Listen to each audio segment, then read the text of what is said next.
కాలానుగుణంగా సంవత్సరం పొడవునా కూరగాయలు పండించే రైతులు ఆర్థికంగా నిలదొక్కుకోగలుగుతున్నారు. అలా ఏడాది పొడవునా సాగుకు అనుకూలమైన కూరగాయ పంటల్లో బెండ ఒకటి.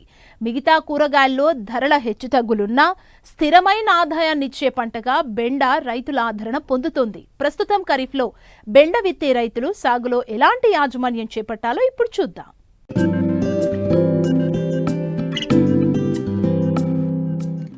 ఇటీవలి కాలంలో వాణిజ్య పంటల కంటే కూరగాయల సాగే రైతులకు లాభదాయకంగా మారింది. ముఖ్యంగా బెండ వంటి కూరగాయ పంటలకు మార్కెట్ ఒడిదుడుకులు తక్కువ. చీడపీడలను ఎప్పటికప్పుడు గమనిస్తూ సకాలంలో తగిన యాజమాన్య సస్యరక్షణ చర్యలు చేపట్టినట్లయితే బెండ సాగులో ఎకరాకు 5 నుండి 10 టన్నుల దిగుబడి తీయవచ్చు.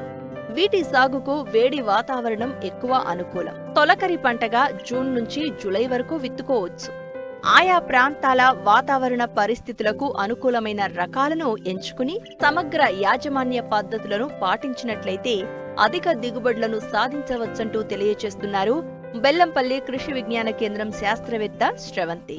ఈ ఖరీఫ్లో ముఖ్యంగా పండించేటువంటి ప్రధాన కూరగాయలు బెండ, టమాటా మరియు మిరప, వంకాయ మరియు ఇతర ఆకు కూరగాయలైనటువంటి తోటకూర, బచ్చల కూర, గోంగూర మరియు కొత్తిమీర, పాలకూర కూడా పండించవచ్చు. కాకపోతే కొత్తిమీర, పాలకూరకి మనకు కొంచెం లేట్, అంటే ఆగస్టు సెప్టెంబర్లో నాటుకుంటే బాగుంటుంది.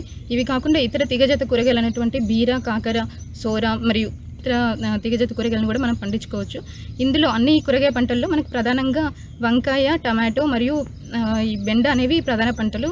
ఎందుకంటే వీటి యొక్క మార్కెటింగ్ రేట్ అనేది ఎప్పుడు ఒకే విధంగా ఉంటుంది. ఈరోజు మనము బెండ సాగు ఏ విధంగా చేయగలో మనం తెలుసుకుందాము. సంవత్సరం మొత్తం బెండను పండించుకోవచ్చు. బట్ ప్రధాన పంటగా మనము వేసవి మరియు ఖరీఫ్లో ఎక్కువగా పండిస్తాము అధిక దిగుబడి కొరకు. ఈ ఖరీఫ్లో మనము బెండను వచ్చేసి జూన్ మరియు జూలై మాసం వరకు మనము విత్తనాలు నాటుకోవచ్చు. జూలై తర్వాత ఆగస్టులో నాటుకున్నట్లయితే మనకు విత్తన మొలక శాతం తక్కువగా ఉంటుంది మరియు మనకు మొక్కలు అనుకున్నంత పెరుగుదల ఉండక పొట్టిగా ఉంటాయి. బెండకి ముఖ్యంగా అనుకూల వాతావరణం అంటే మనము ఎక్కువగా వేడి వాతావరణం అనుకూలం, చల్లటి వాతావరణం అనుకూలం కాదు. దీనికి సగటు ఉష్ణోగ్రత 20 నుంచి 40 డిగ్రీల సెంటీగ్రేడ్ వరకు ఉండాలి. రాత్రి ఉష్ణోగ్రత మనకు 20 నుంచి 22 డిగ్రీల సెంటీగ్రేడ్ వరకు ఉన్నట్లయితే మనకు విత్తన మొలక శాతం బాగుంటుంది, మొక్క పెరుగుదల కూడా బాగుంటుంది. మరియు దీనికి అనుకూలమైన నేలలో వచ్చేసి అన్ని రకాల నేలలు అనుకూలము. మనకు pH వచ్చేసి 6 నుంచి 6.8 వరకు మనకు pH ఉంటే సరిపోతుంది. నెక్స్ట్ మనకు బెండలో ముఖ్యంగా విత్తన ఎంపిక అనేది చాలా ముఖ్యము.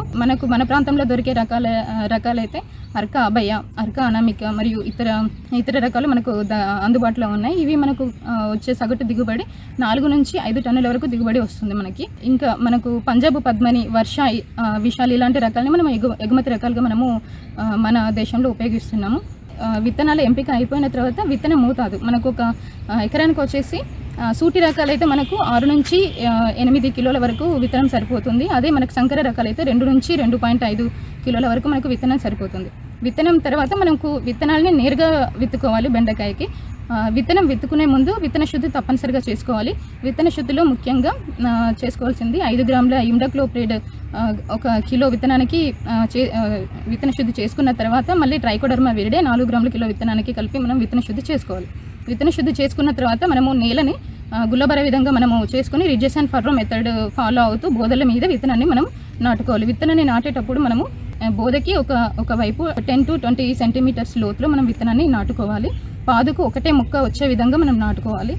విత్తనాలు నాటుకున్న తర్వాత మనకు ముఖ్యంగా వెంటనే నీళ్లు పారించాలి. ఎందుకంటే కొంచెం బెండకాయ విత్తనం అనేది కొంచెం గట్టిగా ఉంటుంది, విత్తన మొలకెత్తడానికి టైం పడుతుంది. కాబట్టి విత్తనం మొలకెత్తే ముందే మనం కొంచెం నానబెట్టుకున్నట్లు, 1 గంట సేపు నీళ్ళలో నానబెట్టుకున్నట్లయితే మనకు విత్తన మొలక శాతం బాగుంటుంది. బెండ విత్తిన 45 రోజుల నుంచి ప్రతి 2-3 రోజులకు ఒక కోత చొప్పున కొయ్యాలి. ఈ సమయంలో కూలీల కొరత రాకుండా జాగ్రత్త వహించాలి. కోతలు ఏమాత్రం ఆలస్యమైనా కాయ ముదిరిపోయి మార్కెట్ విలువ తగ్గిపోతుంది.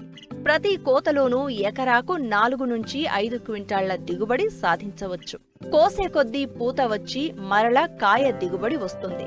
పంటకాలం 3 నెలలే అయినా మంచి యాజమాన్య పద్ధతులు పాటిస్తే 4 నుంచి 5 నెలల వరకు పంటకాలం పొడిగించి అధిక దిగుబడి పొందవచ్చు.